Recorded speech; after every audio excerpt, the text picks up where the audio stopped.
بسم اللہ الرحمن الرحیم۔ اللہ تبارک و تعالی کے نام سے شروع جو بڑا مہربان اور نہایت رحم کرنے والا ہے۔ پیارے دوستو، ہم سب مسلمانوں کا یہ عقیدہ ہے کہ قیامت کا دن برحق ہے اور اس کے آنے میں کچھ شک اور تردد نہیں، اس لیے کہ قرآن کریم کا آخری حصہ اکثر قیامت کی اس بات پر مشتمل ہے، اور ہمارے پیارے پیغمبر حضرت محمد الرسول اللہ صلی اللہ علیہ وسلم نے بھی اپنی امت کو اس سے خبردار کیا ہوا ہے۔ تو پیارے دوستو، چونکہ قیامت کے قائم ہونے کا علم صرف اللہ ہی کو ہے اور اللہ تعالیٰ کے سوا کسی کو بھی نہیں، البتہ قیامت کی نشانیاں ہمارے پیارے پیغمبر صلی اللہ علیہ وسلم نے اپنی امت کو ضرور بتائی ہے۔ ان نشانیوں میں سے ایک بڑی نشانی دجال کا نکلنا ہے۔ تو پیارے دوستو، آج کی اس ویڈیو میں قیامت کے سب سے بڑے فتنے یعنی دجال کے بارے میں بات کریں گے، اور ہم آپ کو بتائیں گے کہ دجال کون سی بستی سے اور کب ظاہر ہوگا، اور دجال کے فتنے سے بچنے کے لیے دجال کو کیسے پہچانا جائے گا، اور دجال جب دنیا کے اندر ظاہر ہوگا اور وہ کس طرح خدائی کا دعویٰ کرے گا، اور وہ کس طرح اپنی جنت اور دوزخ کے ذریعے لوگوں کو گمراہ کرے گا۔ پیارے دوستو، دجال کی شکل و صورت کیسے ہوگی، اور دجال کو دجال کیوں کہا جاتا ہے، اور دجال کے والدین کون ہیں، اور دجال کے تابعدار کون لوگ ہوں گے، اور کیا ترک والے بھی دجال کے تابعدار ہوں گے، اور دجال کی پیشانی پر کیا لکھا ہوگا، اور دجال کو کون سا پیغمبر کس جگہ قتل کرے گا، اور دجال نکلنے کے بعد کیا کارنامے دکھائے گا، اور دجال مکہ مدینہ میں کیوں داخل نہ ہو سکے گا۔ تو پیارے دوستو، ان تمام تر سوالات کے جوابات احادیث مبارکہ کی روشنی میں ہم آپ کو بتائیں گے، لہٰذا آپ سے گزارش ہے کہ ویڈیو کو آخر تک ضرور دیکھے گا۔ پیارے دوستو، ویڈیو میں آگے بڑھنے سے پہلے اگر آپ نے ابھی تک ہمارے چینل کو سبسکرائب نہیں کیا ہوا ہے تو ہمارے چینل تبلیغ القرآن والحدیث کو سبسکرائب کریں، جہاں آپ کو اسلامک ہسٹری پر مبنی ویڈیوز ملتی رہیں گی، اور ویڈیو کو بھی ساتھ لائک کریں۔ تو پیارے دوستو، سب سے پہلے بات کرتے ہیں کہ دجال کو دجال کیوں کہا جاتا ہے۔ تو پیارے دوستو، آپ جانتے ہیں کہ بعض اوقات ایک شخص کسی نام سے اتنا مشہور ہو جاتا ہے کہ لوگ اس کا اصل نام بھول جاتے ہیں، اور جو نام زبان پر عام ہو جاتا ہے وہی گویا اس کا اصل نام بن جاتا ہے۔ کچھ یہی حال دجال کے ساتھ بھی ہوگا کہ اس کا اصل نام جو کچھ بھی ہو، بہرحال وہ دجال سے ہی مشہور اور لوگوں میں متعارف ہوگا۔ تو پیارے دوستو، دجال کو دجال اس لیے کہا جاتا ہے کہ دجال اصل میں دجلتن سے نکلا ہے، جس کا معنی جھوٹ ہے۔ چونکہ دجال ایک بہت بڑا کذاب اور جھوٹا شخص ہوگا، اس لیے اس کو دجال کہتے ہیں، یا دجال دجل سے ہے، جس کا معنی ایک یہ ہوتا ہے کہ لکڑی یا کسی اور دھات پر سونے کا پانی چڑھا دینا تاکہ لوگ اس کو سونا سمجھے۔ چونکہ دجال بھی باطل کو اسی انداز میں پیش کرے گا کہ محسوس ہوگا کہ یہی حق ہے، اس لیے اس کو دجال کہتے ہیں۔ پیارے دوستو، ہر انسان کی شخصیت کا تعارف اس کے نام و نسب، سیرت اور کردار، اخلاق اور حلیہ سے ہوتا ہے، لیکن یہ عجیب بات ہے کہ دجال کے تعارف کے لیے اس کے نسب نامے سے زیادہ اس کے کارنامے شہرت کے حامل ہے۔ روایات بھی دجال کے نام سے خاموش ہے، البتہ اس کے نسب نامے سے متعلق کچھ مختصر سی روشنی ان روایات سے پڑتی ہیں جن میں دجال کے ماں باپ کا حال مذکور ہے۔ ترمذی شریف میں حضرت ابو بکر رضی اللہ عنہ سے روایت ہے کہ حضور صلی اللہ علیہ وسلم نے ارشاد فرمایا، دجال کے ماں باپ 30 سال تک اس حال میں رہیں گے کہ ان کی کوئی اولاد نہ ہوگی۔ 30 سال بعد ان کی یہاں ایک بچہ پیدا ہوگا جو بینگا ہوگا، انتہائی ضرر رسا اور کم فائدے والا۔ اس کی آنکھ تو سوئے گی لیکن اس کا دل نہیں سوئے گا۔ پھر حضور صلی اللہ علیہ وسلم نے ہمارے سامنے اس کے والدین کا حلیہ بیان کرتے ہوئے فرمایا، اس کے باپ کا قد انتہائی لمبا ہوگا، چریدہ بدن ہوگا، اور اس کی ناک گویا طوطے کی چونچ ہوگی، اور اس کی ماں بہت گوشت والی اور بڑی بڑی چھاتیوں والی ہوگی۔ پیارے دوستو، دجال کا حلیہ کیسے ہوگا؟ حضور صلی اللہ علیہ وسلم نے اپنی امت کے سامنے دجال کا حلیہ انتہائی تفصیل سے بیان فرما دیا ہے، اور کیوں نہ ہو، جبکہ تمام انبیاء کرام علیہم السلام اپنی اپنی امتوں کو دجال کی فتنہ سے آگاہ کرتے رہے ہیں۔ دلیل کے لیے بخاری شریف میں مروی حضرت عبداللہ ابن عمر رضی اللہ عنہ کی یہ روایت پیش کی جا سکتی ہیں کہ حضور صلی اللہ علیہ وسلم نے فرمایا، میں تمہیں دجال سے ڈراتا ہوں، اور ہر نبی نے اپنی قوم کو اس سے ڈرایا ہے، حتیٰ کہ حضرت نوح علیہ السلام نے بھی اپنی قوم کو اس سے ڈرایا ہے۔ لیکن میں تمہیں ایک ایسی بات بتاؤں گا جو کسی نبی نے اپنی قوم سے نہ کہی ہوگی، اور وہ یہ کہ دجال کانا ہوگا اور خدا کانا نہیں ہو سکتا۔ اس حدیث سے دو باتیں سمجھ میں آتی ہیں۔ نمبر ایک کہ ہر نبی نے اپنی امت کو فتنہ دجال سے آگاہ کیا ہے۔ نمبر دو، دجال کے حلیہ کا ایک جز یہ ہے کہ وہ کانا ہوگا۔ الغرض ہر زمانے میں ہر نبی نے اپنی قوم کو اس بڑے فتنے کی خبر دی اور اس فتنے میں ملوث ہونے سے اپنے آپ کو اور دامن ایمان کو بچا رکھنے کی ہدایت کی، اور تفصیل سے اس کا حلیہ ذکر فرمایا کہ ہر آدمی اس کو دیکھتے ہی پہچان لیں۔ چنانچہ متعدد احادیث میں وارد ہونے والے حلیہ کا ایک خلاصہ ہم نقل کرتے ہیں۔ پیارے دوستو، دجال کے سر پر بہت زیادہ بال ہوں گے اور وہ انتہائی گونگریالے ہوں گے۔ اس کا سر کسی درخت کی ٹہنی کی طرح ہوگا، انتہائی سفید رنگ ہوگا، ایک آنکھ سے کانا ہوگا اور ایک آنکھ بالکل سپاٹ ہوگی، پیشانی نمایاں ہوگی، ناک کی نتنے چوڑے ہوں گے، باری برکم جسم ہوگا، چھوٹا قد ہوگا، دونوں پاؤں کے درمیان فاصلہ زیادہ ہوگا، اس کا سر پیچی سے ایسا معلوم ہوگا کہ گویا یہ گنجا ہے، کان کٹا ہوگا، جوان ہوگا، ایک ہاتھ دوسرے کی نسبت لمبا ہوگا، اس کی پیشانی پر کافارہ لکھا ہوگا جس کو ہر مسلمان پڑھ سکے گا۔ پیارے دوستو، دجال کا حلیہ پڑھنے کے بعد اس کے ہاتھوں ظاہر ہونے والے خلاف عادت امور کا تذکرہ ضروری معلوم ہوتا ہے، کیونکہ انہی خلاف عادت امور کو دیکھ کر بہت سے لوگ کفر کی دلدل میں دھنس جائیں گے اور دجال کے پیروکاروں میں شامل ہو کر ہمیشہ کے لیے اپنی محرومی پر مہر تصدیق ثبت کر دیں گے۔ پیارے دوستو، وہ خوارق یہ ہے، دجال آسمان کو حکم دے گا تو بارش برسنا شروع ہو جائے گی،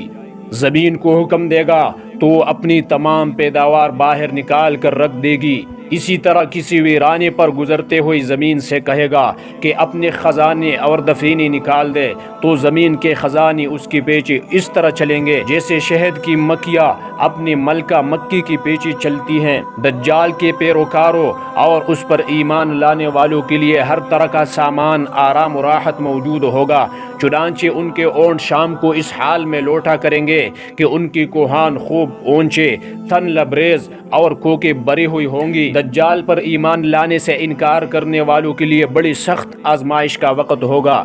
چنانچہ وہ قحط سالی کا شکار ہو جائیں گے اور ان کے ہاتھ ان کے مال میں سے کچھ نہ رہے گا۔ مسلم شریف کی ایک روایت ہے جس کا ترجمہ یہ ہے، دجال لوگوں کی ایک جماعت کے پاس آ کر ان کو اپنے اوپر ایمان لانے کی دعوت دے گا، وہ اس کی بات مان کر اس پر ایمان لے آئیں گے تو دجال آسمان کو برسنے کا حکم دے گا، پس آسمان سے بارش شروع ہو جائے گی، زمین کو حکم دے گا، وہ نباتات اگائے گی، چنانچہ ان کے اونٹ شام کے وقت اس حال میں واپس آئیں گے کہ ان کی کوہان خوب اونچے، تن خوب لبریز اور کوکیں خوب بری ہوئی ہوں گی۔ پھر وہ لوگوں کی ایک اور جماعت کے پاس جا کر ان کو اپنے اوپر ایمان لانے کی دعوت دے گا،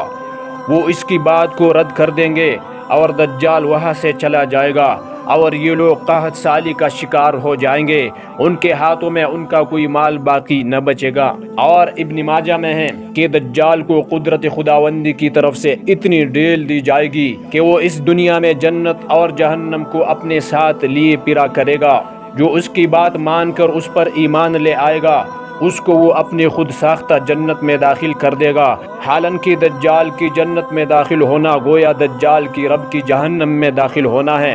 اور اپنے اوپر ایمان نہ لانے والوں کو وہ اپنی خود ساختہ جہنم میں داخل کرے گا، اور جس اللہ نے اپنے خلیل علیہ السلام کے لیے نار کو گلزار بنایا تھا، وہی اللہ ان کے لیے بھی اس جہنم کو جنت کا ایک باغ بنا دے گا۔ دجال کو اس بات پر بھی قدرت دی جائے گی کہ اگر وہ کسی مردے کو زندہ کرنا چاہیں یا زندہ کو مارنا چاہیں تو ایسا کر سکیں، لیکن یہ ایک دھوکہ ہوگا جس کا شکار لوگ ہو جائیں گے، اس لیے کہ احادیث مبارکہ میں اس کی تفصیل اس طرح آتی ہیں کہ دجال ایک دیہاتی کے پاس آئے گا اور اس سے کہے گا کہ دیکھ، اگر میں تیرے اونٹوں کو زندہ کر دوں تو کیا تب بھی تو مجھے اپنا رب یقین نہیں کرے گا؟ وہ دیہاتی کہے گا کیوں نہیں؟ اسی لمحے شیاطین اس کے اونٹوں کی صورت میں آ جائیں گے، جن کے تن دیکھنے میں بھی خوبصورت ہوں گے اور کوہان بھی خوب بڑے ہوں گے، پھر دجال ایک ایسے شخص کے پاس آئے گا جس کا بھائی اور باپ مر گیا ہوگا اور اس سے کہے گا کہ اگر میں تیرے بھائی اور باپ زندہ کر دو تو کیا تب بھی تو مجھے اپنا رب یقین نہیں کرے گا؟ وہ کہے گا کیوں نہیں؟ چنانچہ شیاطین اس کے سامنے اس کے باپ اور بھائی کی صورت میں آ جائیں گے۔ اور مسلم شریف کی ایک روایت میں ہے کہ دجال کے اسلحہ بردار ایک مسلمان کو پکڑ کر دجال کے پاس لائیں گے۔ وہ مسلمان اس کو دیکھتے ہی کہے گا کہ لوگوں یہ وہی دجال ہے جس کا ذکر حضور صلی اللہ علیہ وسلم نے فرمایا ہے۔ دجال اس کو اپنے سامنے حاضر کرنے کا حکم دے گا اور کہے گا کہ اس کو کھینچو، پھر حکم دے گا کہ اس کا سر اور چہرہ خوب زخمی کر دو، چنانچہ اس کی پشت اور پیٹ پر خوب پٹائی شروع ہو جائے گی۔ پھر دجال اس سے پوچھے گا کہ مجھ پر اب بھی ایمان لاتا ہے کہ نہیں؟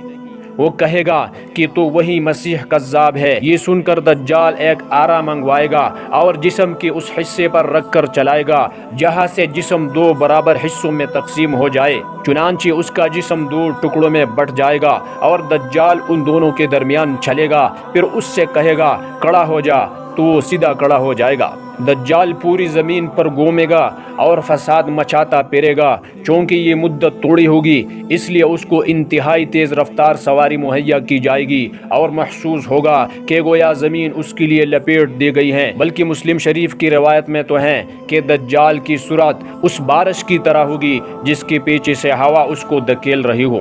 پیارے دوستو، دجال کے تابعدار کون لوگ ہوں گے؟ اصل میں دجال چونکہ خود بھی بنی اسرائیل میں سے ہوگا اس لیے اس کے معتمد اور وفادار پیروکار تو یہودی ہوں گے، باقی لوگ دوسرے درجے کے ہوں گے۔ دجال کے پیروکاروں میں فاسق و فاجر لوگوں کا بھی ایک بڑا طبقہ شامل ہوگا، اور مدینہ منورہ میں اگر کوئی شخص اس قماش کا ہوا تو وہ بھی کفار و منافقین کے ساتھ انہی زلزلوں سے گھبرا کر نکل جائے گا۔ چنانچہ امام ابن کثیر رحمۃ اللہ علیہ نے مسند احمد کے حوالے سے حضرت محجن بن ادرع رضی اللہ عنہ کی یہ روایت نقل کی ہے جس کے آخری الفاظ مسلم شریف میں ہیں۔ اس کا ترجمہ یہ ہے، پھر مدینہ منورہ میں 3 زلزلے آئیں گے اور مدینہ میں کوئی منافق مرد یا عورت اور کوئی فاسق مرد یا عورت باقی نہیں رہے گا، سب دجال سے جا ملیں گے۔ یہ ہے یوم الخلاص۔ شیخ یوسف الوابل رحمۃ اللہ علیہ اپنی کتاب اشراط الساعہ پر تحریر فرماتے ہیں، دجال کی اکثر پیروکار یہودی، عجمی، ترکی اور مخلوط لوگ ہوں گے جن میں اکثریت دیہاتیوں اور عورتوں کی ہوگی۔ اصل میں ترکیوں کو پیروکاران دجال میں شامل اس لیے کیا گیا ہے کہ حضرت ابوبکر صدیق رضی اللہ عنہ کی حدیث میں دجال کی پیروی کرنے والی ایک ایسے قوم ذکر کی گئی ہے جس کے چہروں کو چپٹے ہوئی ڈال سے تشبیہ دی جا سکے، اور حافظ ابن کثیر رحمۃ اللہ علیہ وغیرہ نے یہ علامت ترک قوم کی ذکر کی ہیں، اور اس حدیث کے تحت لکھا ہے کہ بظاہر اس کا مصداق یہی لوگ ہے۔ پیارے دوستو، دجال کے متعلق احادیث میں جو تفصیلات ذکر ہوئی ہیں ان کا خلاصہ اور لب لباب آپ کے سامنے پیش کرنا ضرور محسوس ہوتا ہے تاکہ کوئی موٹی باتیں تو ذہن میں رہ جائے۔ دجال کا رنگ سرخ، جسم باری برکم، قد پستہ، سر کے بال نہایت خمیدہ اولے ہوئی، ایک آنکھ بالکل سپاٹ، دوسری عیبدار، پیشانی پر کافارا یعنی کافر کا لفظ لکھا ہوگا جسے ہر خواندہ و ناخواندہ مومن پڑھ سکے گا۔ پہلے نبوت کا دعویٰ کرے گا اور پھر ترقی کر کے خدائی کا مدعی ہوگا۔ اس کا ابتدائی خروج اصفہان خراسان سے ہوگا اور عراق و شام کے درمیان راستہ میں اعلانی دعوت دے گا۔ گدے پر سوار ہوگا، 70,000 یہودی اس کی فوج میں ہوں گے، آندھی کی طرح چلے گا اور مکہ مکرمہ، مدینہ طیبہ اور بیت المقدس کے علاوہ ساری زمین میں گھومے پھرے گا۔ مدینہ میں جانے کی غرض سے احد پہاڑ کی پیچھے ڈیرا ڈالے گا، مگر خدا کے فرشتے اسی مدینہ میں داخل نہیں ہونے دیں گے۔ وہاں سے ملک شام کا رخ کرے گا اور وہاں جا کر ہلاک ہوگا۔ اس دوران مدینہ طیبہ میں 3 زلزلے آئیں گے اور مدینہ طیبہ میں جتنی منافق ہوں گے وہاں سے گھبرا کر باہر نکلیں گے اور دجال سے جا ملیں گے۔ جب بیت المقدس کے قریب پہنچے گا تو اہل اسلام اس کے مقابلے میں نکلیں گے اور دجال کی فوج ان کا محاصرہ کر لے گی۔ مسلمان بیت المقدس میں محصور ہو جائیں گے اور اس محاصرہ میں ان کو سخت ابتلا پیش آئے گا۔ ایک دن صبح کے وقت آواز آئے گی، تمہارے پاس مدد آ پہنچی۔ مسلمان یہ آواز سن کر کہیں گے کہ مدد کہاں سے آ سکتی ہے، یہ کسی پیٹ بری کی آواز ہے۔ عین اس وقت جب کہ نماز فجر کی اقامت ہو چکی ہوگی، حضرت عیسیٰ علیہ السلام بیت المقدس کی شرقی منارہ کے پاس نزول فرمائیں گے۔ ان کی تشریف آوری پر امام مہدی جو مصلی پر جا چکے ہوں گے پیچھے ہٹ جائیں گے اور ان سے امامت کی درخواست کریں گے، مگر آپ امام مہدی کو حکم فرمائیں گے کہ نماز پڑھائی، کیونکہ اس نماز کی اقامت آپ کے لیے ہوئی ہے۔ نماز سے فارغ ہو کر حضرت عیسیٰ علیہ السلام دروازہ کھولنے کا حکم دیں گے۔ آپ کے ہاتھ میں اس وقت ایک چھوٹا سا نیزہ ہوگا۔ دجال آپ کو دیکھتی ہی اس طرح پگھلنے لگے گا جس طرح پانی میں نمک پگھل جاتا ہے۔